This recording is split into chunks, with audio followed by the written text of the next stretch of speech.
Vini, আজ নিজের সবটুকু দিয়ে খেলো, কারণ আজ যদি ব্রাজিল হেরে যায় তাহলে হয়তো শেষ হয়ে যাবে তোমার আইডল নেইমারের গল্প।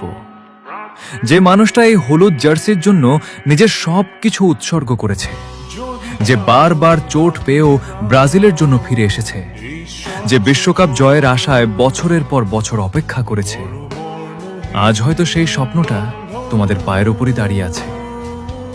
আজ শুধু একটা ম্যাচ খেলো না, আজ তোমার আইডলের অসমাপ্ত স্বপ্নের জন্য লড়ো। আজ হার মানে হয়তো নেইমারের ব্রাজিল অধ্যায়ের শেষ পৃষ্ঠা। তাই আজ নিজের জন্য নয়, খেলো সেই মানুষটার জন্য যে এই জার্সির জন্য নিজের সব কিছু দিয়ে গেছে। ভিনি, আজ এমন ভাবে লড়ো যেন ইতিহাস একদিন বলে সেদিন তারা তাদের আইডলের স্বপ্নকে মরতে দেয়।